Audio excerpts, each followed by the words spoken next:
Me siento muy orgulloso de poder venir a tocar este tema que ha venido siendo un desarrollo de nuestra sección de cirugía general, de nuestro servicio de falla intestinal y que hemos venido desarrollando durante los pasados 30 años. Hemos venido dedicados al manejo de la infección intraperitoneal, de la falla intestinal, para tratar de desarrollar nuevos conceptos y desarrollar nuevos elementos que nos ayuden a tener en mente maneras nuevas de manejar nuestros pacientes. Empecemos por una mala noticia. El abdomen abierto no nos lo inventamos recientemente, no fue en 1980. Les traigo esta fotografía de esta pintura donde aparece Catón, año 49 a.C., que fue el primer abdomen abierto. Y fue el primer abdomen abierto por decisión del paciente. Resulta que Catón tuvo problemas, tuvo dificultades con Julio César y al verse derrotado en África, al ver que perdía, y cuando existía un elemento, un valor que se llamaba el honor, decidió suicidarse con una daga abriéndose el abdomen. Cuenta la historia, dice Suetonio, que rápidamente un cirujano vino y regresó las asas a la cavidad abdominal y suturó la pared. No había en esa época equipos de pared abdominal, pero ya había cirujanos decididos a cerrar esa pared abdominal. Pero Suetonio no toleró el deshonor y decidió rasgar las suturas y falleció con el abdomen abierto. Fue este entonces el primer caso de abdomen abierto que se registra en la historia. Este tema del abdomen abierto aparece más o menos a mediados de los 80 con furor. Ya había habido a través de la historia otros que habían dejado el abdomen abierto y que habían manejado el abdomen con la herida abierta. Pero lo empezamos a dejar abierto en la década de los 80, cuando Harlan Stone, por ejemplo, propone el manejo diferido de los pacientes traumatizados, y entonces sabemos que el método del cierre temporal puede ser la manera de permitirle al cirujano un trabajo por etapas. Es decir, que ese trabajo que el peritoneo no es capaz de realizar, lo puede hacer el cirujano. Sabemos hoy que el peritoneo, ya lo mencionó el doctor Vergara, es un órgano, y es un órgano que está constituido por una capa lisa, única, de células, y que en el promedio de los individuos, un individuo de 70 kilos, puede llegar a tener una superficie de 1.7 metros cuadrados, lo que le permite interactuar con el resto de la economía. Y una de sus principales funciones es la de defender al individuo de la infección. Se convierte así en el espacio extravascular más importante que podamos tener, pues alcanza a albergar hasta 15 litros en su espesor. Un edema de 3 milímetros del peritoneo puede contener 15 litros de agua.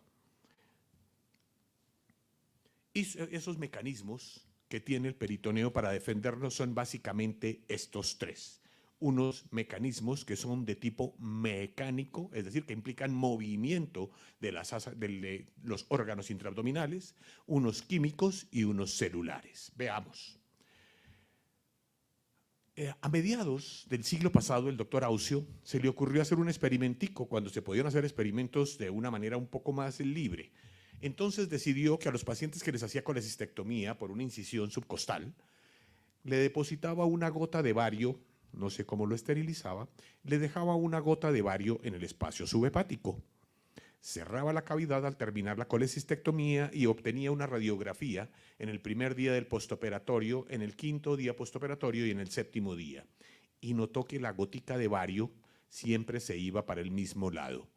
Escribió entonces el primer trabajo sobre lo que constituye hoy y se conoce como la circulación intraperitoneal de los líquidos, y que hoy sabemos que es un mecanismo de defensa porque lleva todo lo que hay de contaminación dentro de la cavidad hacia sitios por donde puedan ser extraídos. Vale decir, las hojillas diafragmáticas, en donde encuentra unas ventanas que se conocen como estomas y que permiten entonces la evacuación del contenido peritoneal.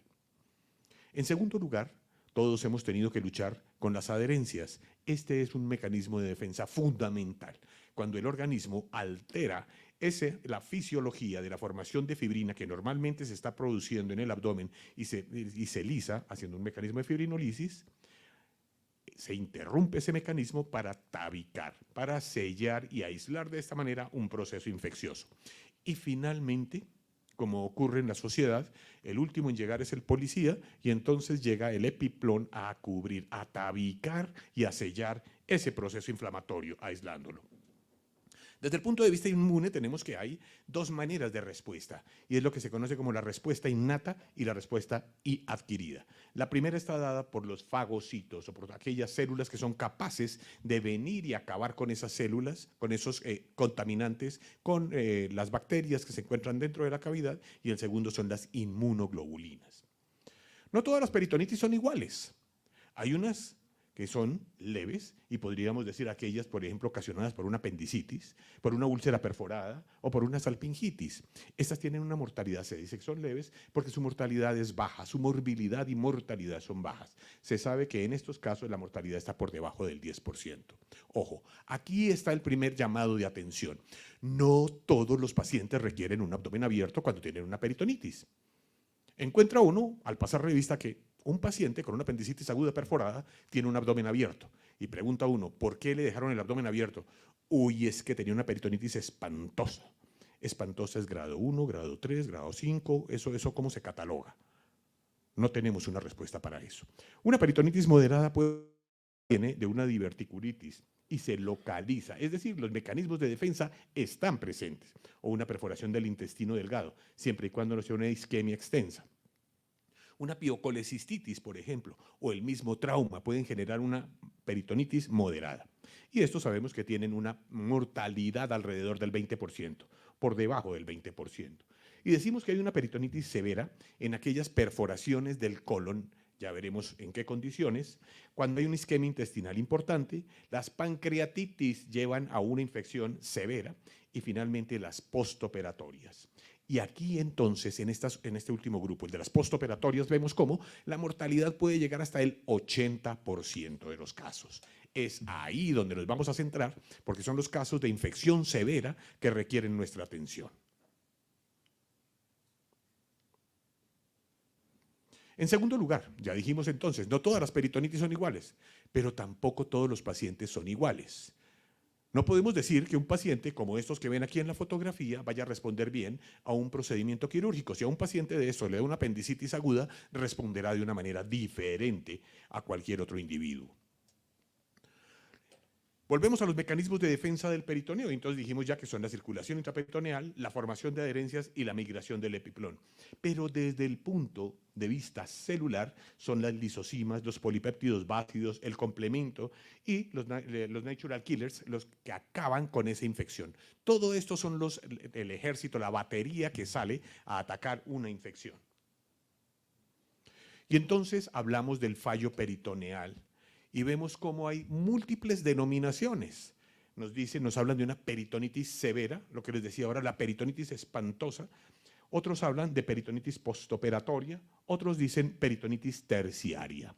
¿Qué tienen en común estas tres entidades? Es que no ha habido una respuesta suficiente del peritoneo para defender al individuo y es lo que consideramos que se debe llamar la falla peritoneal. Noten ustedes cómo en Schwartz, en Saviston, en todos los libros clásicos de la literatura nuestra, de la literatura quirúrgica, encontramos distintas definiciones. Y en esas definiciones aparecen tres elementos que son comunes a todas. Primero, hubo un acto operatorio previo. ¿Ustedes conocen algún cirujano que haya hecho una laparotomía para una peritonitis y que haya dejado pus dentro de la cavidad? ¿Que alguien haya hecho una operación imperfecta para una infección intraperitoneal? ¿Que alguien no quede satisfecho y cierre la cavidad abdominal? No, no existe eso. Entonces pensaría yo que estas definiciones no son completas todavía. Es que no pude terminar de sacar el material purulento de la cavidad. No es claro. Puede presentarse y entonces se restringe la peritonitis terciaria a aquellos casos en que haya habido operación, un procedimiento quirúrgico previo. ¿Y será que no puede haber de primera vez una peritonitis o una falla peritoneal? Todas estas son entonces los temas que tenemos que resolver. Y así como tenemos una falla hemodinámica, cuando tenemos un paciente con una falla hemodinámica, lo primero que hacemos es adecuar el volumen intravascular y entonces hacemos un aporte adecuado de líquidos. En segundo lugar, empezamos a utilizar inotrópicos para mejorar la contractilidad, para mejorar el tono vascular y con eso resolvemos la falla hemodinámica. Cuando tenemos una falla respiratoria, utilizamos un soporte ventilatorio, le ponemos un tubo endotraqueal al paciente y lo conectamos a un ventilador y mejoramos la oxigenación. Cuando tenemos un paciente en falla renal, tendremos que hacer una terapia de reemplazo. Y finalmente, cuando tenemos una falla peritoneal, entonces, ¿qué hacemos? Pues reemplazar los mecanismos de defensa del peritoneo, que no es otra cosa que es lo que hace el cirujano al dejar un abdomen abierto. Alguna vez le dije al anestesiólogo, le dije, listo, ya terminamos porque voy a dejar el abdomen abierto. Y me dice, pues siquiera le deja el abdomen abierto porque así se le van a morir los anaerobios. No, no es la exposición al medio ambiente lo que mejora la limpieza de la cavidad, es la mano del cirujano y su actividad quirúrgica la que mejora el pronóstico en el abdomen abierto. Es decir, dejamos el abdomen abierto para terminar de tratar esa falla peritoneal. Pero estos pacientes requieren además un soporte fisiológico, porque son pacientes que están en falla multiorgánica. Requiere un soporte metabólico, porque su consumo energético es superior al paciente quirúrgico convencional. Y finalmente requiere un manejo de esa cavidad para poder limpiarla y obtener ese fenómeno, ese proceso que necesitamos que haga él automáticamente. Esta severidad del proceso entonces estará condicionada por varias cosas. Ya vimos esos individuos absolutamente demasiados que responden mal a una infección intraperitoneal, pero también dependerá de la magnitud del inóculo bacteriano. ¿Qué quiere decir esto? No es lo mismo una perforación de una úlcera duodenal que una perforación del colon sigmoide. No es lo mismo una microperforación del colon que una perforación de una úlcera estercorácea. Por supuesto que el tiempo de exposición, que es un factor que juega en contra del cirujano, es el otro fenómeno. El paciente que viene de muy lejos con una contaminación intraperitoneal y nos llega 24, 48 horas después, es un proceso diferente. Y por supuesto, la capacidad de respuesta propia de cada individuo. Y en esas circunstancias, entonces, la infección puede resolverse. Y hemos visto muchos casos en donde una apendicitis aguda, frente a una respuesta adecuada del peritoneo, lo que genera es un proceso de fibrosis y resolución del problema. Pero en ocasiones no lo logra y lo que hace es una focalización y genera un absceso en la cavidad abdominal. O finalmente falla en la contención del proceso infeccioso y se genera una peritonitis generalizada, una diseminación. Y dependerá de la respuesta de cada individuo.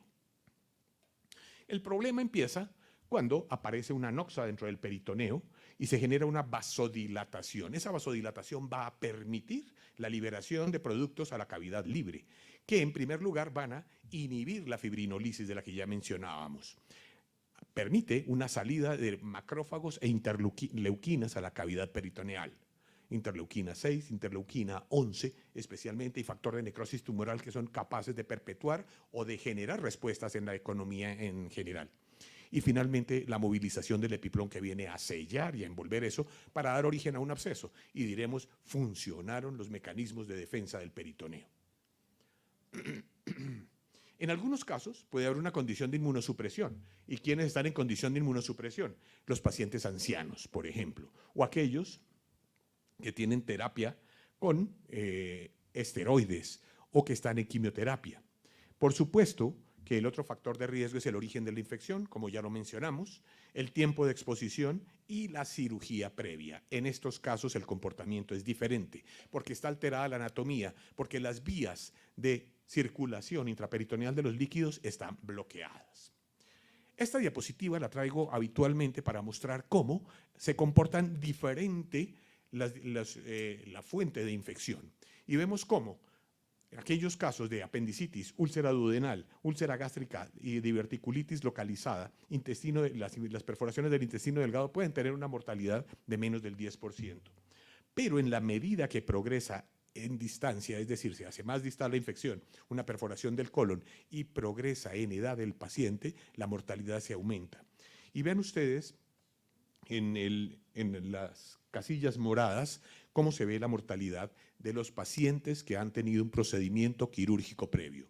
Es aquí donde aparece la falla peritoneal y son estos pacientes los que requieren un tratamiento especial, y es aquí donde entra a jugar un papel importante el abdomen abierto.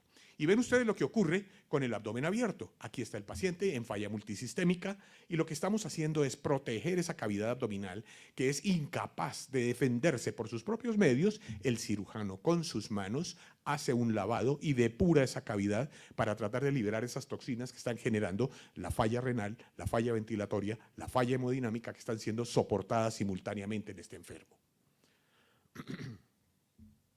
El problema micro ocurre cuando la cascada inflamatoria se contrapone a la cascada antiinflamatoria para combatir los patógenos, acabar de limpiar esos tejidos y empezar la cicatrización. Mientras este fenómeno se mantenga en equilibrio, el paciente irá mejorando. Pero ¿qué ocurre generalmente en estos casos? La cascada antiinflamatoria se superpone y nos genera una parálisis de los mecanismos de defensa y hace que el paciente entonces entre en esa falla peritoneal. O en aquellos pacientes en donde la respuesta es insuficiente y rápidamente migra por esa infección intraperitoneal, migra a una falla orgánica multisistémica. Ese es el cuadro clínico. Cuando la respuesta es suficiente, el proceso se localiza, hay un control sistémico, el paciente puede hacer fiebre, puede hacer taquicardia, pero se controla el proceso séptico. De otra manera, cuando el proceso es insuficiente, todas estas citoquinas que mencionamos anteriormente son liberadas al torrente circulatorio, al torrente linfático, a la cavidad peritoneal y generan la falla orgánica multisistémica y tendremos una falla ventilatoria, tendremos falla hemodinámica, falla renal, que es la característica de esa falla peritoneal. El plan de tratamiento debe establecerse por objetivos. Primero que todo, el control de la infección. El control de la infección nos lo mencionó ya hace 100 años, 102 años, el doctor Kirchner, cuando nos dijo, el control de la infección se hace, primero, quitando la fuente de la infección, 2, evitando la reacumulación y 3, limpiando la cavidad abdominal. Eso lo estableció hace 100 años. Y lo que tenemos que hacer es ese primer control de la infección. Luego, mejorar la condición general del paciente, la optimización de la perfusión tisular. Y tercero, controlar el estado inflamatorio persistente. Esta es la tarea que nos proponemos y que tenemos que hacer en las primeras 6 horas. De eso depende la vida del paciente. El control de la fuente elimina el foco infeccioso y controla los factores que perpetúan la infección y corrige las alteraciones anatómicas para poder restablecer esa circulación intraperitoneal de los líquidos. Una vez hecho esto, llevamos el paciente a cuidado intensivo, lo recuperamos y luego en esas primeras 48 horas lo llevamos a cirugía nuevamente y ya ahora sí, cantando, podemos empezar el tratamiento definitivo. Lavar la cavidad y empezar a planear el cierre. Empezar a planear el cierre quiere decir que estos pacientes no pueden tener el abdomen abierto indefinidamente. Cada hora que perdemos después del 5.º día del postoperatorio, cada hora que perdemos en el cierre de la cavidad peritoneal, estamos perdiendo el 1% de probabilidades de alcanzar el cierre completo, adecuado de la pared abdominal. Recuerden ustedes lo que ocurre habitualmente en el quirófano. Llega el cirujano el viernes a cerrar su paciente que lo dejó abierto el lunes, ya está listo para cerrarlo. Le dicen, uy, doctor, lo que pasa es que viene una cesárea y hay una fractura y no hemos terminado la cadera y también queda una columna. Así que si quiere venga por ahí a las 7 u 8 que se lo podemos pasar. Llega uno a las 8 y le dicen, no, doctor, estamos en cambio de turno. Venga más bien a las 10. Y a las 12 de la noche le dicen a uno, doctor, ¿sabe qué? Es que no hemos salido del niño de la apendicitis. Entonces dejémoslo para mañana a las 7. Y llega uno a las 7 y le dicen, resulta, doctor, que es que nos quedaron casos de anoche, entonces venga al mediodía. Finalmente, para abreviar el cuento, que es conocido de todos los cirujanos, estamos operando a ese paciente el lunes a las 7 de la noche con un cirujano furioso y con un paciente que ha perdido ya el 70% de probabilidades de cerrar esa pared abdominal. El tiempo cuenta. Tenemos que, si un paciente alcanza un cierre antes de los 8 días, la posibilidad de que ese cierre sea adecuado sea del 50%. Pero si no lo logramos cerrar antes del 8.º día, ese paciente ya probablemente no tenga sino 10% de probabilidad de alcanzar el cierre. En resumen, la falla peritoneal consiste en la falla en los mecanismos de defensa del peritoneo, acompañada por un compromiso sistémico que se expresa como falla orgánica multisistémica. Quiere esto decir que si a un paciente lo vamos a llevar a cirugía, le vamos a dejar el abdomen abierto, tiene que expresarse como una falla peritoneal, es decir, que haya una falla en sus mecanismos de defensa. Pero además puede ser la manifestación inicial de una infección intraabdominal. En estos casos la mortalidad puede llegar hasta el 80%. La falla peritoneal requiere un tratamiento quirúrgico temprano, con una terapia antibiótica adecuada, unas medidas de soporte sistémico suficiente y siempre será en la falla peritoneal el abdomen abierto el tratamiento de elección. Les he traído un caso clínico para mostrarles una manera de expresión de la falla peritoneal.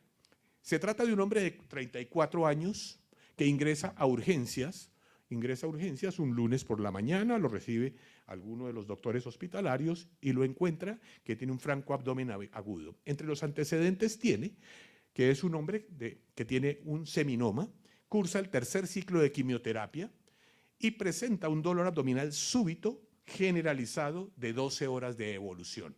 Noten ustedes ya entonces 3 antecedentes importantes. 1, inmunosuprimido, dolor abdominal y 12 horas de evolución. A su ingreso tiene tensión arterial de 60-40 milímetros de mercurio, una frecuencia cardíaca de 120 por minuto, una saturación de 84%, cianosis central y periférica y una hipoperfusión marcada. Lo llevamos a una laparotomía y esto es lo que encontramos. ¿De qué se trata esto? Es la primera vez que operan a este individuo, pues tiene una isquemia mesentérica muy severa, pero que se presenta en un individuo joven, pero con una condición llamativa, inmunosupresión, tercer ciclo de quimioterapia. Noten ustedes que el examen físico no es muy diciente. El tratamiento entonces consiste en soportar esa cavidad peritoneal. Dejamos el abdomen abierto y dejamos el abdomen abierto para retirar todas esas citoquinas que están generando esa falla multisistémica. Esto es una falla peritoneal. Este individuo no se está defendiendo y requiere entonces de la mano generosa de un cirujano que reemplace esas funciones de defensa del peritoneo y le dejamos una terapia de presión negativa que permita la eliminación de todas esas sustancias que están navegando en la cavidad abdominal y que generan el proceso. ¿Y qué es lo que está ocurriendo? En este individuo específicamente, todos esos factores, el factor de necrosis tumoral, la interleuquina 6, la interleuquina 11, están dentro de la cavidad y pasan al torrente circulatorio y generan el cuadro clínico. Lo que hacemos entonces es canalizarlos a través de una terapia de presión negativa y los llevamos a un recipiente para que el paciente no entre en contacto con ellos.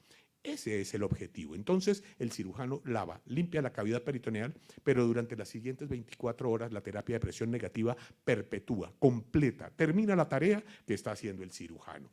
Y noten ustedes cómo puede funcionar de distintas maneras. Aquí hay distintas formas de hacer la terapia de presión negativa. Lo vemos con lo que conocemos hoy como terapia VAC, lo que se conoce con el sistema Aptera, lo que se conoce como el empaquetamiento de Barker, que son distintas formas, se me fue la imagen, distintas formas, y noten ustedes como la más eficiente es aquella que distribuye su capacidad de aspiración sobre toda la cavidad peritoneal y es la que utilizamos en la terapia de presión negativa con el sistema VAC. Esta es la respuesta que ocurre. Vean ustedes desde el punto de vista hemodinámico cómo la saturación venosa, la perfusión, desde el punto de vista pulmonar, cómo se van corrigiendo en los animales de experimentación, cómo todos estos fenómenos se ven corregidos rápidamente en los animales de experimentación. Hay cambios desde el punto de vista hemodinámico, desde el punto de vista pulmonar, desde el punto de vista renal, desde el punto de vista inflamatorio y desde el punto de vista metabolómico. Todos estos elementos son la respuesta y la manera de medir la respuesta y que le dice al cirujano cuándo puede dar por terminada su tarea. Por supuesto que esta terapia de presión negativa tiene que ser controlada por un individuo que conozca el procedimiento y sepa cómo llevarlo. La mortalidad del abdomen abierto no es desconocida y vemos cómo a través del tiempo, en la medida en que un paciente permanezca con el abdomen abierto, va a tener una tasa de mortalidad superior. Claro, me dirán ustedes, tiene un sesgo, entre más grave, más tiempo necesita. Sí, pero la exposición de las asas intestinales también nos llevan allá. Y entonces decimos que esta fue la primera manifestación de una infección intraabdominal, de tal manera que una falla peritoneal se puede presentar como primera manifestación. el abdomen abierto es el tratamiento de estos casos. El cierre temporal es definitivo en el manejo de la terapia. Y alcanzar el cierre definitivo de la pared debe lograrse antes del 7º día, porque disminuye las complicaciones relacionadas con el proceso de la terapia de presión negativa. Muchas gracias.